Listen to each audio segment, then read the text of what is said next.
Hey, what's up everybody? Welcome back to another episode of Matt's Mind here on the channel. If you guys have a question you'd like me to answer in this Q&A, make sure you comment it down below and of course subscribe to the channel. Of course, it is Matt's Mind Monday and we are back, and let's go ahead and get started with episode 34. First question of the day from EL. When will you bring back Ryan, Anna, and Julia? They were so funny last time.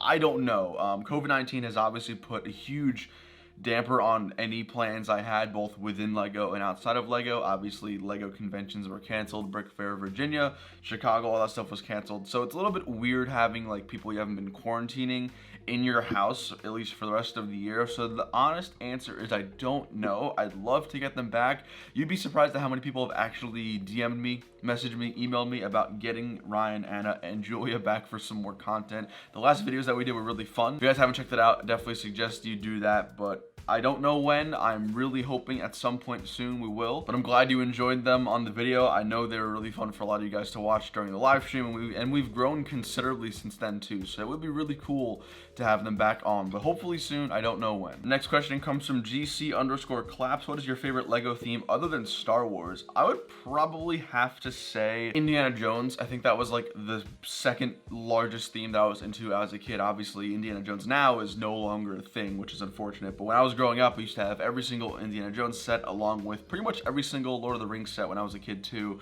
But Indiana Jones has always been up there right next to Star Wars for me, for all the stuff that I watch. So I'd say Indiana Jones is probably my second favorite theme, of course, outside of Star Wars. But if you're talking about non-IP themes, non-licensed themes, I'd probably say maybe like Creator or something like that, something pretty standard like that. The next question comes from FilmFan209. My question is, will we get an Ahsoka versus Maul set? Because I want that. So there are basically two scenes I could see this set coming in. Number one is something similar to the Duel on Mustafar or the Duel on Starkiller base, where it's a little small vignette of maybe the Mandalore throne room, and then we get an Ahsoka and a Darth Maul. The other one is if we get a new gunship, if we get a playscale gunship that's not the UCS, I could see them including Maul and Ahsoka, because there's that last scene of the Clone Wars where Maul and Ahsoka are sort of dueling it out on top of the skyscrapers of Mandalore. So I'd say those are our two options whenever it comes to a set with a duel between Ahsoka and Darth Maul.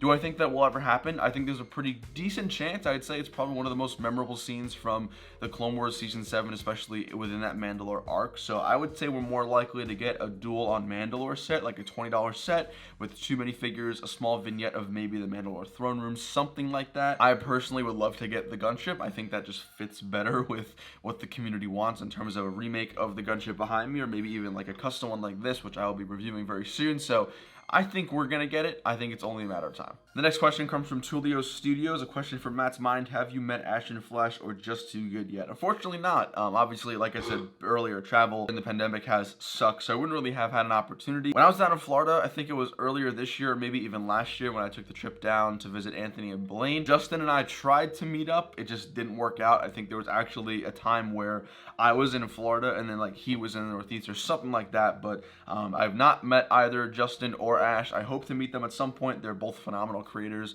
and they seem super dope. I'd love to collab with them at some point and meet them in person, but as of right now, no. Hopefully very soon. Next question comes from Jorgus. Hopefully I said that right. What do you think will happen to LEGO Star Wars now that the Clone Wars and now the saga has ended? That's a pretty good question. I think for now, for the next about year, I'd say next 2 or 3 waves, I think we're going to see a lot of Mandalorian and Clone Wars sets. I think there's just essentially like an infinite amount of possibilities LEGO can make from the Clone Wars Season 7, and I don't see why they would pass that up.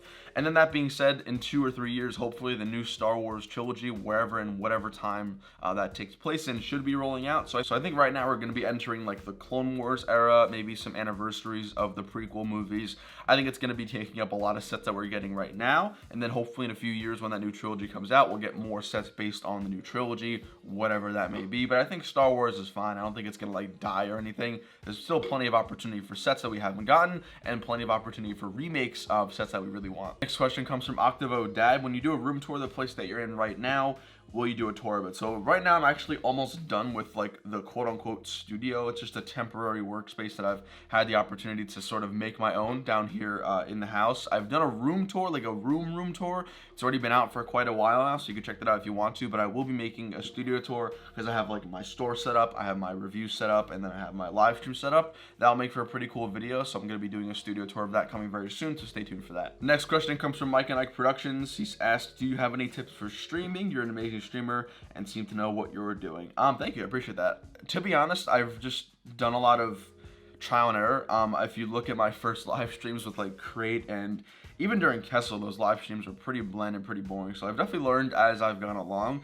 In terms of tips I have for you, I know a lot of people get caught up in how many people are watching. Like if you have, you know, 20 or 40 or 50, you're really excited. But then as soon as it dips below that, the way you're carrying yourself sort of shows that. So I think if I had one piece of advice for any streamer is always handle your stream and approach it sort of like you have a million people watching. You know, you want to deliver the same level of entertainment and same level of enthusiasm no matter how many people are watching. I think that's the best piece of advice I can give you. And then I guess the second piece of advice is just you'll learn as you go along. So don't be afraid to try new things. Don't be afraid to try new overlays, to try new announcements or graphics or anything like that. Just sort of go for it. You're gonna learn as you go. Every single person has their own individual way of streaming, and it's what makes them unique. You just have to find what yours is and then capitalize on that. Next question comes from Captain Lego Star Wars. My question is, would you like to see more of the $30 battle packs / sets with different clone legions? The short answer is absolutely. I think $30 set for 6 minifigures, especially being that 4 of them, you know, were 501st Troopers, 2 of them are battle droids, and then we got 2 pretty good vehicles.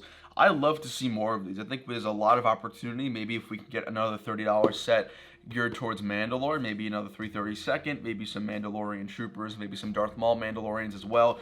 I think there's a lot of potential with $30 sets like this. I wouldn't mind if they strayed away from battle packs, the $15 ones, and sort of focused on stuff they could do like this. I would not mind that at all. I think this is a great deal for $30. I think this is actually one of the greatest, just, I guess, bang for your buck sets we've gotten in quite a long time. So I'd say absolutely yes. I'd love for LEGO to sort of dive into the $30 set battle pack realm and see what they can do. The next question comes from Roanoke. A bit of a strange question, but do you ever get tired of feeling the need to create content?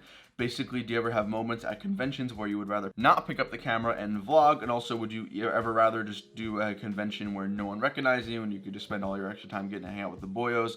Obviously, meeting fans is a humbling experience for you, but I think you get what I mean. This is a great question. I love this question. So first off, you asked, do you ever get tired of the need to create content? I don't feel like it's a need. I don't feel, as awful as this might sound, I don't feel obligated to my viewers to make content. I'm spending my time. I've invested a lot of money. I mean, just the camera alone is a multi-$1,000 investment, plus the lights and everything like this. Like, it's an investment, so I feel like I want to make it. It's never a situation of, do I feel obligated to make content? Now, I will wake up one day and, you know, be like, okay, I want to get a video out. You know, what am I going to make it? What's going to be entertaining? But I think that's different. I don't feel like I absolutely need to make content, so I never feel obligated, if that makes sense. But I do feel inspired and I do feel creative to make content. The second part of your question was about conventions, and this is actually a really, really interesting question because I felt that absolutely. I mean, there are times where we're just sort of hanging out at the convention table and, you know, nothing's going on, so I just don't pick up the camera and don't vlog and just sort of take in the moments for what it is. But personally, I love capturing stuff on video because that's what, to me, makes it memorable. It makes you able to live those moments forever. So I've never really been bogged down by the thought of picking up the camera and starting to film. Like, that's always just been like a second nature ever since I've been doing this, and I just love capturing stuff in media because you could really relive it forever. Of course, if it's like a memory, you still have it forever, but if you have it visually, you can show people, you can see what you looked like and see what everyone else looked like, you know, a few years ago. So I never really have that issue. And then the last part about having no one recognize me, I mean, I don't really care if people come up and recognize me. Or I guess that's a poor way to word it. I should say I don't make it a priority to go to conventions just to be recognized. It's great when I meet fans of the channel and people who watch and who have supported me all this time. It's one of the most amazing, like you said, humbling experiences. I wouldn't trade that for the world. I think it's a really great feeling knowing that your content has reached people on the level that mine has. It's just to a certain degree. So I love meeting people. I never feel like you guys are intruding on my experience. So if you ever,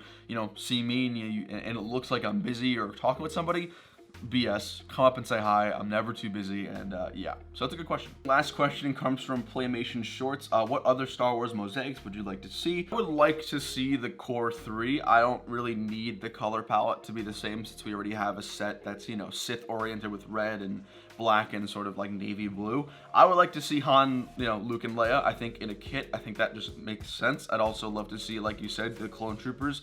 I think would look amazing, although I think we'd get that maybe more so for the helmet collection sets. But in terms of the mosaic, I think the core 3 in the original trilogy are very, very important and high on my list. I'd love to get those. And then maybe like a pack of Jedi, so maybe you could have Luke, Rey, and then maybe Anakin or maybe Obi-Wan. I think that would be really great. I do think that LEGO has acknowledged the longevity in this Mosaic line, so I would expect them to make new iterations of it. Hopefully one every year would be pretty great. Thank you guys for watching today's episode of Matt's Mind. Hope you all enjoyed. If you guys didn't notice this sexy gunship right here, I'll be reviewing this very, very soon on the channel, so make sure you guys stay tuned for that. Subscribe down below. Of course, drop a like and leave a comment down below if you want to have your question featured in next week's episode. But until then, guys, I will see you later. Take it easy. Peace.